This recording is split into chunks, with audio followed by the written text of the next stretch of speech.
السلام علیکم ناظرین، میں محمد اسلم حسین سیاست کی خبروں میں آپ سب کا استقبال کرتا ہوں۔ آج 8 نومبر 2023 ہے۔ اسلامک تاریخ کے حساب سے آج 23 ربیع الثانی 1445 ہجری ہے۔ پیش ہے آج کی کچھ اہم خبریں۔ جموں کشمیر میں ریاستی تحقیقاتی ایجنسی SIA دہشت گردی کی فنڈنگ کے کیس کے سلسلے میں کشمیر کے جنوبی کشمیر کے اننت ناگ اور پلوامہ اضلاع میں متعدد مقامات پر آج چہارشنبے کی صبح چھاپے مارے ہیں۔ یہ چھاپے 2023 کی FIR نمبر 8 میں درج دہشت گردی کی فنڈنگ کیس میں منسلک ہے۔ وزیر اعظم نریندر مودی نے آج چہارشنبے کی صبح سینئر BJP لیڈر اور سابق نائب وزیر اعظم لال کرشن اڈوانی کو ان کی سالگرہ پر مبارکباد پیش کی۔ مودی نے social media plate form X پر لکھا کہ LK اڈوانی جی کو یوم پیدائش کی مبارکباد۔ وہ دیانت اور لگن کی روشنی ہے جنہوں نے یادگار شراکتیں دی ہے جس سے ہماری قوم کو تقویت ملی ہے۔ ان کی دور اندیشی قیادت نے قومی ترقی اور اتحاد کو آگے بڑھایا ہے۔ دہلی میں مرکزی آلودگی کنٹرول بورڈ نے مطلع کیا ہے کہ آج چہارشنبے کی صبح ہوا کا معیار شدید زمرے میں رہنے کی وجہ سے قومی دارالحکومت دہلی پر ایک گہرا زہریلا کہر یا اسموک چھایا رہا۔ CPCB کے اشتراک کردہ اعداد و شمار کے مطابق آنند وہار میں ایئر کوالٹی انڈیکس 452 ریکارڈ کیا گیا، جبکہ یہ RK پورم، پنجابی باغ، سری اروبند مارگ اور شادی پور میں 433، 460، 382 اور 413 پر ہے۔ یہ شدید زمرے میں ریکارڈ کیا گیا ہے۔ سپریم کورٹ نے واضح کیا ہے کہ پٹاخے پھوڑنے کے خلاف اس کی طرف سے جاری کردہ ہدایت صرف دہلی اور NCR کے لیے نہیں ہے بلکہ تمام ریاستوں کے لیے ہے۔ عدالت نے ملک کی تمام ریاستی حکومتوں کو ہدایت دی ہے کہ وہ فضائی اور صوتی آلودگی پر قابو پانے کے لیے مناسب اقدامات کریں۔ جسٹس بوپنا اور جسٹس سندریش کی بینچ پٹاخوں کی خرید و فروخت اور استعمال پر پابندی کا مطالبہ کرنے والی درخواستوں کی سماعت کر رہی تھی۔ عرضی گزار نے راجستھان کے لیے ایک عرضی دائر کی ہے جس میں عدالت عظمیٰ سے سابقہ احکامات کو نافذ کرنے کی ہدایت مانگی گئی۔ عرضی گزار نے عدالت سے کہا کہ ایسا معلوم ہوتا ہے کہ آپ کا حکم صرف دہلی NCR پر لاگو کیا جا رہا ہے، حالانکہ یہ پورے ملک پر لاگو ہونا ہے۔ جسٹس سندریش نے کہا ہے کہ یہ غلط فہمی ہے کہ یہ حکم صرف دہلی NCR کے لیے تھا۔ ہم یہ بالکل واضح کر دینا چاہتے ہیں کہ وہ حکم پورے ملک پر نافذ ہوگا کیونکہ آلودگی کا مسئلہ صرف ایک شہر کا نہیں بلکہ یہ پورے ملک کا ہے اور تمام ریاستی حکومتوں کو اس حکم کو اپنے یہاں نافذ کرنا ہوگا۔ ذات پات پر مبنی گنتی کی بنیاد پر وزیر اعلیٰ بہار نتیش کمار نے سرکاری ملازمتوں میں ریزرویشن کا دائرہ بڑھا کر 75% کرنے کی تجویز پیش کی ہے۔ انہوں نے یہ تجویز اسمبلی میں غور کرنے کے لیے پیش کی۔ انہوں نے کہا کہ ذات پر مبنی گنتی کی رپورٹ سے ریاست کی غربت ظاہر ہوتی ہے۔ اگر مرکزی حکومت بہار کو خصوصی ریاست کا درجہ دیتی ہے تو یہاں کی غریبی جلد ہی دور ہو جائے گی۔ وزیر اعلیٰ بہار نے کہا کہ اعلیٰ ذات کے غریبوں کے لیے 10% ریزرویشن پہلے کی طرح رہے گا۔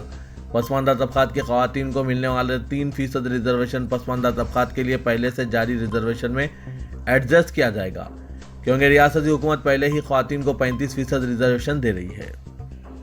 نتیش کمار نے کہا کہ وہ ریزرویشن میں ان تبدیلیوں کے لیے قانون بھی بنا سکتے ہیں۔ اگر اس تجویز پر عمل ہوتا ہے تو پسماندہ اور انتہائی پسماندہ طبقے کو 27 کے بجائے 43% ریزرویشن ملے گا۔ راجستھان میں انتخابی مہم کے دوران وزیر داخلہ امت شاہ ایک بڑے حادثے میں بچ گئے۔ تفصیلات کے مطابق پربتسر شہر میں وزیر داخلہ امت شاہ کا روڈ شو چل رہا تھا۔ روڈ شو کے دوران امت شاہ رتھ پر سوار تھے کہ اچانک رتھ ایک بجلی کے تار سے ٹکرا گیا اور چنگاریاں بھڑک اٹھی۔ اس حادثے میں امت شاہ محفوظ رہے۔ انہیں فوری طور پر دوسری گاڑی کے ذریعے وہاں سے روانہ کر دیا گیا۔ کچھ دیر کے لیے افراتفری کا ماحول دیکھا گیا لیکن امت شاہ محفوظ رہے۔ ملک میں خاص کر BJP اقتدار ریاست میں تہذیب و ثقافت کے نام پر شہروں، علاقوں و دیگر چیزوں کا نام بدلنے کا ٹرینڈ چل رہا ہے۔ خاص کر مسلم ناموں سے منسوب مقامات کا نام تبدیل کیا جا رہا ہے۔ اتر پردیش میں پہلے الہ آباد اور فیض آباد کا نام تبدیل کیا گیا لیکن اب علی گڑھ کا نام بھی بہت جلد تبدیل ہونے کا خدشہ ہے۔ علی گڑھ میونسپل کارپوریشن نے متفقہ طور پر شہر کا نام بدل کر ہری گڑھ رکھنے کی تجویز کو منظوری دی ہے۔ یہ تجویز گزشتہ روز ایک اجلاس میں میئر پرشانت سنگل نے پیش کی تھی جبکہ تمام کونسلرز نے متفقہ طور پر اس کی تائید کی۔ اب اس تجویز کو اتر پردیش حکومت کو بھیجا جائے گا جس کے بعد علی گڑھ کا نام تبدیل کر کے ہری گڑھ کرنے کی امید ظاہر کی جا رہی ہے۔ جنوری 2019 میں الہ آباد کا نام تبدیل کر کے پریاگ راج کر دیا گیا تھا۔ اسی طرح مغل سرائے کا نام بدل کر پنڈت دین دیال اپادھیائے نگر اور فیض آباد ضلع کا نام بدل کر ایودھیا کیا گیا تھا۔ یہی نہیں، یوگی آدتیہ ناتھ کی حکومت نے کئی پروجیکٹوں اور اسکیموں کا نام بھی بدل دیا ہے۔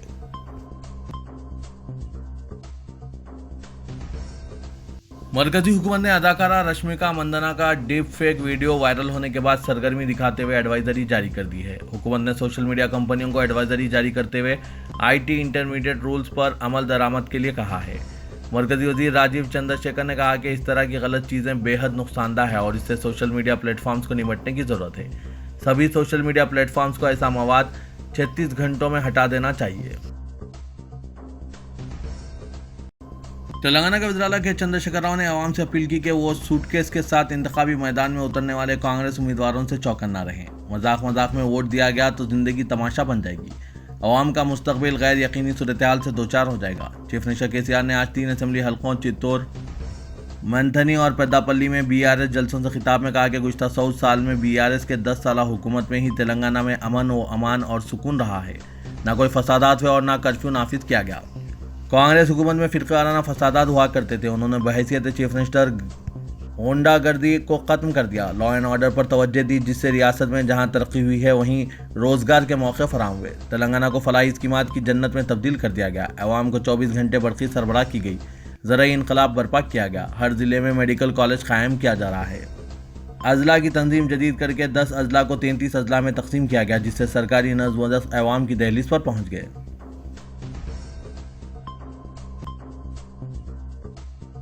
وزیر اعظم نریندر مودی نے تلنگانہ میں BRS حکومت کے زوال کی پیش قیاسی کرتے ہوئے کہا کہ وہ ڈنکے کی چوٹ پر یہ بات کہہ رہے ہیں کہ BRS کو شکست کا خوف لاحق ہو چکا ہے۔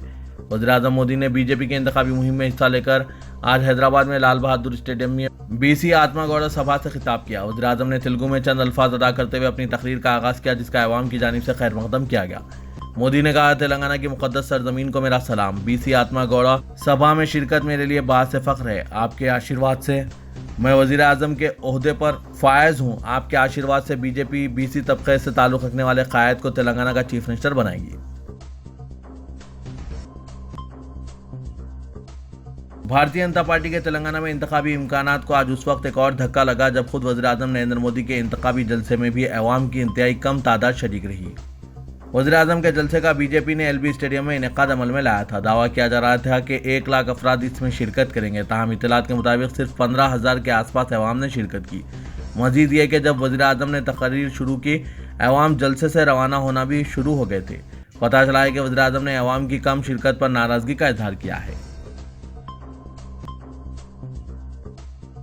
آندھرا پردیش کانگریس ریونت ریڈی نے دعویٰ کیا کہ تلنگانہ میں KCR کا کھیل ختم ہو چکا ہے اور BRS کی دکان بند ہونا یقینی ہے۔ کانگریس کی انتخابی مہم کے دوسرے دن ریونت ریڈی نے متحدہ محبوب نگر ضلع کے عالمپور، گدوال اور مکتھل میں پارٹی امیدواروں کے جلسوں سے خطاب کرتے ہوئے کہا کہ تلنگانہ میں کانگریس کی تشکیل حکومت کے لیے ضلع کی تمام 14 اسمبلی نشستوں پر کانگریس کی کامیابی ضروری ہے۔ انہوں نے کہا کہ شکست کے خوف سے BRS قائدین دھرانی پورٹل اور زرعی شعبے کو برقی سربراہی کے مسئلے پر عوام کو گمراہ کرنے کی کوشش کر رہے ہیں۔ انہوں نے کہا کہ 10 سال میں حکومت کی ناکامیوں کی پردہ پوشی کے لیے کانگریس کی 6 ضمانتوں کی نقل کرتے ہوئے BRS نے انتخابی منشور جاری کیا۔ انہوں نے سوال کیا کہ چیف منسٹر نے عوام سے جو وعدے کیے ہیں ان پر عمل آوری کا خیال گزشتہ 10 سالوں میں کیوں نہیں آیا۔ کانگریس کی ضمانتوں کی نقل کرتے ہوئے KCR کامیابی کا خواب دیکھ رہے ہیں۔ نظام آباد اربن اسمبلی حلقے سے کانگریس امیدوار کے طور پر اعلان کے بعد سابق وزیر محمد علی شبیر پہلی مرتبہ نظام آباد پہنچے، جہاں ان کا شاندار استقبال کیا گیا۔ محمد علی شبیر نے اسمبلی حلقے کے علاقوں میں بائک ریلی منظم کی، جس کے تحت اسمبلی حلقے کے بیشتر علاقوں کا دورہ کرتے ہوئے رائے دہندوں سے ملاقات کی گئی۔ نظام آباد ٹاؤن کانگریس کے قائدین کے علاوہ مہیش کمار گوڑ، طاہر بن حمدان اور دیگر قائدین ریلی میں شریک تھے اور کھلی جیپ میں محمد علی شبیر کے ساتھ رائے دہندوں سے ملاقات کی۔ شہر حیدرآباد کا حلقہ اسمبلی نامپلی مجلس قیادت کے لیے تجربہ گاہ سے زیادہ کچھ نہیں، جہاں ہر الیکشن سے قبل ٹکٹ کا لالچ دے کر قائدین کو تیار کیا جاتا ہے اور لمحے آخر میں نئے چہرے کو میدان میں اتارا جاتا ہے۔ نامپلی اسمبلی حلقہ دراصل تعلیم یافتہ اور باشعور رائے دہندوں کا علاقہ ہے، جہاں غیر کارکرد افراد کو زیادہ عرصے تک برداشت نہیں کیا جاتا۔ یہی وجہ ہے کہ گزشتہ 3 انتخابات میں مقامی طور پر مقبولیت رکھنے والے فیروز خان کی عوام میں تائید ضروری تھی، لیکن مجلس نے اپنے انتخابی حربوں اور خاص طور پر خیر و برکت کے ووٹ سے کامیابی حاصل کی۔ گزشتہ 10 سالوں میں نامپلی سے مجلس کے رکن اسمبلی جعفر حسین معراج کی کارکردگی سے عوام مطمئن نہیں تھے۔ اسمبلی انتخابات سے قبل مجلس قیادت نے نامپلی کے بارے میں تقریباً 4 علیحدہ سروے کرائے تاکہ رائے دہندوں کے رجحان کا پتہ چل سکے۔ چاروں سروے میں بھی مجلس کی کامیابی پر سوال کھڑے کر رہے تھے اور اس بات کا انکشاف ہوا کہ عوام موجودہ رکن اسمبلی کی کارکردگی سے مطمئن نہیں ہے۔ اسے محض اتفاق کہا جائے یا پھر سیاسی حکمت عملی کے مجلس قیادت نے ہمیشہ اس حلقے میں کئی دعوے داروں کی حوصلہ افزائی کی اور الیکشن سے عین قبل کسی نئے چہرے کو پیش کر دیا گیا۔ صدر مجلس اسدالدین اویسی کی قربت رکھنے والے یاسر عرفات کو نامپلی کے امیدوار کے طور پر دیکھا جا رہا ہے، لیکن 2014 میں جعفر حسین معراج کو ٹکٹ دیا گیا۔ 2018 میں جب ٹکٹ کی تقسیم کا مرحلہ آیا تو یاسر عرفات کو یاقوت پورہ اسمبلی حلقے کا انچارج مقرر کرتے ہوئے دوسری مرتبہ جعفر حسین معراج کو موقع دیا گیا۔ مجوزہ انتخابات سے قبل نامپلی کے لیے سابق میئر ماجد حسین کو موجودہ رکن اسمبلی جعفر حسین معراج کے مساوی کھڑا کیا گیا اور دونوں کو ایک ساتھ عوام کے درمیان جانے کی ہدایت دی گئی تاکہ عوامی رجحان کا پتہ چل سکے۔ امیدواروں کے اعلان تک بھی نامپلی میں صدر مجلس نے دونوں قائدین کو ایک ساتھ عوام کے درمیان پیش کیا اور ان پر اپنے بااعتماد پرسنل اسسٹنٹ کو نگران کار مقرر کر دیا تاکہ دونوں کی سرگرمیوں سے متعلق پل پل کی رپورٹ مل سکے۔ یاسر عرفات کے بعد جعفر حسین معراج کو اچانک نامپلی کے ٹکٹ سے محروم کرتے ہوئے پرانے شہر کے یاقوت پورہ اسمبلی حلقے کو منتقل کر دیا۔ دلچسپ بات یہ ہے کہ جعفر حسین معراج کو ٹکٹ سے محروم کرنے کے بجائے پرانے شہر کے حلقے سے امیدوار بنانا پارٹی کیڈر کو منظور نہیں ہے اور حلقے یاقوت پورے کے ابتدائی صدور اور کارکنوں کی برہمی دور کرنے اور جعفر حسین معراج کے حق میں کام کرنے کے لیے راضی کرنے میں حلقے انچارج یاسر عرفات کو کافی جدوجہد کرنی پڑی۔ یاسر عرفات وہی ہیں جنہیں نامپلی سے ٹکٹ کے بجائے یاقوت پورہ انچارج مقرر کیا گیا۔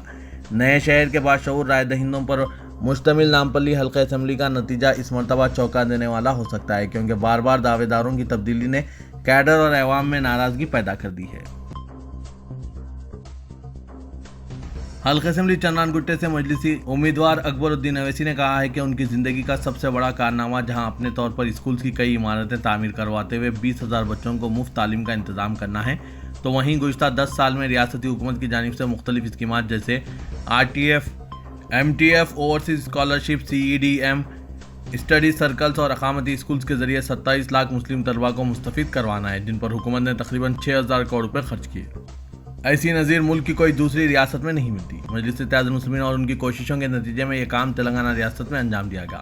اکبر الدین اویسی اپنے حلقے چنان گٹے کے بلڈی ڈویژن ریاست نگر کے مختلف علاقوں میں پیدل دورے کے دوران کارنر میٹنگ سے خطاب کرتے ہوئے ان خیالات کا اظہار کیا۔ انہوں نے بتایا کہ ٹمریز کے ذریعے حکومت نے پہلے 204 اقامتی اسکولز قائم کیے۔ ان اسکولز کو جونیئر کالج میں اپ گریڈ کیا گیا۔ مجلس کی نمائندگی پر یہ اسکول ڈگری کالج تک اپ گریڈ کیے جائیں گے جہاں طلباء کو قیام و طعام کی مکمل سہولتیں دستیاب رہیں گی۔ اکبر الدین اویسی نے کہا کہ چنان گٹا حلقے کی ہمہ جہت ترقی کے لیے کوئی کسر باقی نہیں رکھی گئی۔ سڑکوں کی توسیع، جنکشنز، امپاورمنٹ، فلائی اوورز اور بریجز کی تعمیر کے بعد چنان گٹے میں اراضیات کی قیمتوں میں بے تحاشا اضافہ ہوا ہے۔ جب وہ چنان گٹے سے پہلا الیکشن لڑ رہے تھے اس وقت حافظ بابا نگر C بلاک میں زمین کی قیمت 45 روپے گز تھی۔ اب وہاں 80 فٹ سڑک کی توسیع کے بعد 1.25 تا 1.5 لاکھ روپے گز اراضی فروخت کی جا رہی ہے۔ اس طرح بنڈا گوڑا ریاست نگر میں بھی سڑکوں کی توسیع کرائی گئی۔ کمشنر پولیس حیدرآباد سندیپ شنڈلیا نے کہا ہے کہ مجوزہ اسمبلی انتخابات کے پیش نظر شہر حیدرآباد کے تمام لائسنس یافتہ ہتھیار رکھنے والے جنہوں نے اپنے رہائشی پتہ تبدیل کر لیے ہیں اور ہتھیار جمع کروانے میں ناکام رہے ہیں، درخواست کی جا رہی ہے کہ وہ قریبی پولیس اسٹیشن میں فوری طور پر اپنے ہتھیار جمع کرا دیں۔ ایسا نہ کرنے کی صورت میں ان کے خلاف قانونی کارروائی کی جائے گی۔ BRS پارٹی نے آج اپنے 2 امیدواروں کے ناموں کا اعلان کر دیا ہے، جن میں حیدرآباد کے گوشہ محل اسمبلی حلقے سے نند کشور ویاس بلال اور نامپلی اسمبلی حلقے سے CH آنند کمار گوڈ شامل ہیں۔ BRS کے کارگزار صدر و ریاستی وزیر تارک راما راؤ نے آج ان 2 امیدواروں کو پارٹی وی فارم حوالے کیا۔ یہاں اس بات کا ذکر بے محل نہ ہوگا کہ حلقہ اسمبلی گوشہ محل میں نند کشور ویاس بلال سماج کے تمام طبقات میں یکساں طور پر مقبول ہیں اور پارٹی قیادت کو یقین ہے کہ وہ BJP کے ملعون امیدوار راجا سنگھ کو چیلنج دینے میں کامیاب ہو سکتے ہیں۔ شہر حیدرآباد کو بین الاقوامی طرز پر ترقی دینے میں انتھک کوشش کرنے والے ریاستی وزیر KTR نے کہا ہے کہ کسی بھی شہر کی ترقی کا راز شہر کے امن اور انفراسٹرکچر کی فراہمی پر منحصر ہوتا ہے اور ریاستی حکومت نے یہ کارنامہ کر دکھایا ہے۔ شہر و ریاست کی ترقی اور موجودہ صورتحال پر ریاستی وزیر نے آج مسلم دانشوروں سے پرگتی بھون میں ملاقات کی۔ شہر کے مسلم تاجرین، دانشوروں، علمی ادبی سرمایہ دار شخصیتوں اور اردو اخبارات کے ایڈیٹر سے آج ریاستی وزیر نے تفصیلی بات چیت کی اور دانشوروں سے درخواست کی کہ وہ حکومت کے کارناموں اور کامیابیوں کا اپنی کمیونٹی تک پیغام پہنچائے۔ مسلم سماج میں اہمیت کی حامل اور اثر انداز ہونے والی شخصیتوں سے KTR نے مشورے بھی حاصل کیے اور بتایا کہ شہر حیدرآباد کو بین الاقوامی طرز کا شہر بنانے کے لیے سرمایہ داروں کو راغب کیا گیا، بالخصوص بین الاقوامی سطح کے سرمایہ داروں اور ملٹی نیشنل کمپنیوں کو سہولیات فراہم کی گئی۔ چیف منسٹر کے چندرشیکھر راؤ کی قیادت میں ریاستی حکومت نے درکار انفراسٹرکچر کو فراہم کیا اور کوئی کسر باقی نہیں رکھی، جس کا نتیجہ آج حیدرآباد کی بے مثال ترقی ہے۔ اس اجلاس میں مسلم دانشوروں نے بھی ریاستی وزیر کو اہم مشورے دیے۔ اجلاس میں شاہ عالم رسول خان شادان گروپ، نواب برکت علی خان، نواب احمد عالم خان، جناب اسماعیل علی خان، جناب تاروج احمد خان، رونق یار خان، جناب عامر علی خان نیوز ایڈیٹر روزنامہ سیاست، فیض خان پائیگا، حسینی صابری، حامد صابری، شاہ علی خان، عابد مخدوم برادرز، عبد المجید پستہ ہاؤس، شاہی امام حسین الحمیمی، مجاہد فاروقی، محترمہ افسر جہاں ایڈوکیٹ، شیخ عبداللہ سہیل، قیوم انور، ایڈیٹر ٹی نیوز اردو و دیگر موجود تھے۔ ان دنوں شہر حیدرآباد کی سیاست گرما گئی ہے۔ شہریان حیدرآباد میں بھی شہر کی سیاست کو لے کر کئی باتیں گشت کرنے لگی ہیں۔ گزشتہ ہفتے رکن پارلیمنٹ حیدرآباد اسدالدین اویسی نے اعلان کیا تھا کہ چار مینار کے موجودہ رکن اسمبلی ممتاز احمد خان کو اس مرتبہ مجلس کی جانب سے ٹکٹ نہیں دیا جا رہا ہے اور ان کے بدلے چار مینار سے ذوالفقار علی کو مجلس کے امیدوار بنایا گیا ہے۔ لیکن 2 دنوں کے بعد ممتاز احمد خان کے بیٹے کو پولیس نے حراست میں لیا، پھر 2 مقدمات درج کیے، جس کے بعد شہریوں میں مزید تشویش بڑھ گئی۔ آخر کیا سیاست ہو رہی ہے؟ اور فوری طور پر شہر بالخصوص حلقہ اسمبلی چار مینار کی عوام نے ممتاز احمد خان کے سپورٹ میں نکلے ہیں، جس کو دیکھتے ہوئے صدر مجلس اسدالدین اویسی گزشتہ 2 دنوں سے اپنے انتخابی جلسوں میں ممتاز احمد خان کی تعریفوں میں پل باندھ رہے ہیں اور کہہ رہے ہیں کہ ممتاز احمد خان صرف مجلس میں ہی رہیں گے، ہم ان کے ساتھ ہیں، ان کے خاندان پر کوئی آنچ آنے نہیں دیں گے۔ ایسے باتیں کر رہے ہیں جس سے عوام میں ان کے سیاسی حربے واضح سمجھ میں آنے لگے ہیں۔ سب جانتے ہیں کہ بغیر صدر کی ہدایت کے پولیس بھی کچھ نہیں کرتی ہے، پھر کیسے کوئی ممتاز احمد خان کے بیٹے کو مقدمات میں پھنساتا ہے؟ اس کے پیچھے اگر صدر مجلس نہیں تو کون کار فرما ہے؟ ناظرین، اس پر آپ کی کیا رائے ہے؟ کمنٹ کے ذریعے ضرور بتائیے گا۔ ادارے سیاست کے زیر اہتمام محبوب حسین جگر کیریئر گائیڈنس سینٹر واقع احاطے دفتر سیاست ایبٹس میں تعلیم یافتہ بے روزگار نوجوانوں کو ضامن روزگار کورسز کی تربیت دی جا رہی ہے۔ کورسز میں بالخصوص آٹو کیڈ اور ٹیلی جی ایس ٹی کو شامل کیا گیا ہے، کیونکہ حکومت تلنگانہ کے ساتھ ساتھ گلف کنٹریز میں بھی آٹو کیڈ کی ملازمتیں فراہم کی جا رہی ہے اور آٹو کیڈ کی ڈیمانڈ میں پھر ایک مرتبہ اضافہ دیکھا جا رہا ہے۔